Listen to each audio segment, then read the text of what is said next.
মনের আরামের চাইতে ধনের আরাম আগে প্রয়োজন। এই যে দেখেন, টাঙ্গাইলের মধ্যে একটি ঘটনা ঘটে গিয়েছে। পরকীয়া প্রেমিকের হাত ধরে নিজের স্ত্রী চলে গিয়েছে, এই জন্য সেই পরকীয়া প্রেমিকের স্ত্রীকে আবার বিয়ে করেছেন ভুক্তভোগী হাসান। এখন কি একটা রিভেঞ্জ নিয়েছে, তারা প্রতিশোধ নিয়েছে। প্রতিশোধের আগুন যেন তাদের পাছায় দাউ দাউ করে জ্বলছিল, সেই জন্য একজন আরেকজনের বউকে নিয়ে চলে গিয়েছে। বিষয়টা আমার কাছে যদি একটু ভালো লেগেছে যে এখন মনের শান্তি আমাদের বাঙালির দরকার নেই, শান্তি দরকার।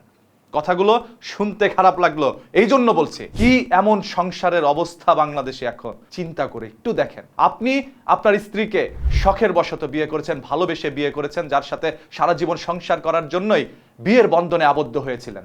সেই স্ত্রী অন্য পরপুরুষের হাত ধরে চলে গিয়েছে। এখন প্রতিশোধ নেওয়ার জন্য আপনি আবার তার স্ত্রীকে নিয়ে আসছেন, মানে 16 আনা একদম আপনারা বুঝে নিয়েছেন। তবে আপনাদের সংসারে থাকা যদি কোনো নবজাতক সন্তান থাকে বা কোনো বাচ্চা কাচ্চা থাকে, তাদের ভবিষ্যৎটা কি হবে? আপনারা তো আপনাদের ওই জায়গার আরামটা নিয়ে নিয়েছেন, আপনারা আপনাদের শরীরের চাহিদা মেটানোর জন্য স্ত্রী ট্রান্সফার করে নিয়েছেন। তবে সেই ছোট্ট বাচ্চাগুলো তো আর বাবা মা পরিবর্তন করতে পারবে না। তারা যার পেট থেকে হয়েছে তাকেই মা ডাকবে, এবং চোখ খুলে যাকে বাবা ডেকেছিলেন তাকেই বাবা ডাকবে। তবে আসল বাবা কে সেটা এখন বোঝা দেয়। যেহেতু পরকীয়া প্রেমিকের সাথে তার আগে থেকে লিঙ্ক আপ ছিল, বাসার মধ্যে আসা যাওয়া ছিল, যার হাত ধরে চলে গিয়েছে, এখন বাবা বলে অনেকেই দাবি করতেই পারে। আমাদের শুধু টাঙ্গাইলের এই ঘটনা নিয়ে আমি কথাটা এইভাবে বলছি না, বাংলাদেশের অসংখ্য জায়গায় প্রতিদিন সকালে সূর্য ওঠার পরেই দেখি পরকীয়া আর সেই পরকীয়া প্রেমিকের প্রেমিকার হাত ধরে একে অপরের সাথে চলে যাচ্ছে। ঘরের মধ্যে রয়েছে নবজাতক সন্তান। কদিন আগে ভূপৃষ্ঠে এসেছে, মাকে ছাড়া সেই সন্তান বাঁচার কোনো সম্ভাবনা নেই, তারপরও মা চলে গিয়েছে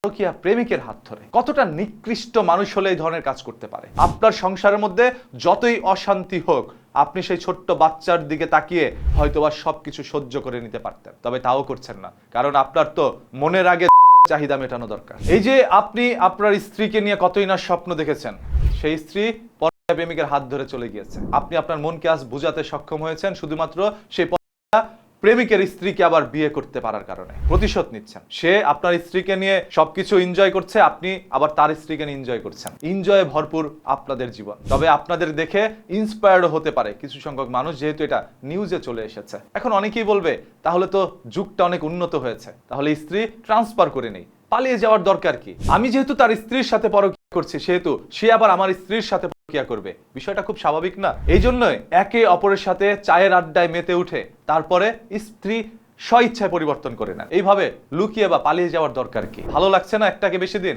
আরেকটাকে নিয়ে আসেন, আপনারটা তাকে দিয়ে দেন। এই জামানাই তো আপনারা চাচ্ছেন। আর এই জন্য কিয়ামত খুব সন্নিকটে চলে আসছে। এই যে আল্লাহ তাআলার গজব দুদিন পর পর নাজিল হয় না, আপনাদের মতো লোকের কারণেই হয়। আপনাদের কাছ থেকে কি শিখছে নতুন প্রজন্ম? এদিকে কি একটু চিন্তা করেছেন? আজ আমি যতগুলো কথা বলছি, কোনোটাই প্রফেশনাল নিউজ করতে বলছি না, এগুলো আমার মনের আক্ষেপ প্রকাশ করলাম আপনাদের কাছে। কারণ আর দেখে সহ্য হচ্ছে না এই দেশের এই ধরনের ঘটনাগুলো। এগুলো ঘটনা বলা যায় না, এগুলো প্রত্যেকটাই দুর্ঘটনা। তবে সেই দুর্ঘটনা ঘটাচ্ছে মনের ইচ্ছায় এই সকল পরকীয়া প্রেমিক প্রেমিকেরা। আমরা এদের হাত থেকে কবে রেহাই পাবো? সেই প্রশ্নের উত্তর কি আপনি দিতে পারবেন? আজ যারা আমার বিরুদ্ধে কথা বলছেন, একদিন মনে রাখেন আপনার বউ আপনার বন্ধুর সাথে চলে যাবে, এবং আপনি আপনার বন্ধুর বউ নিয়ে চলে আসবেন। এই ধরনের জিনিসগুলো আপনারাই ঘটাবেন। তাই মস্তিষ্ক খাটান, তারপর প্রশ্ন করেন, উত্তর দেন।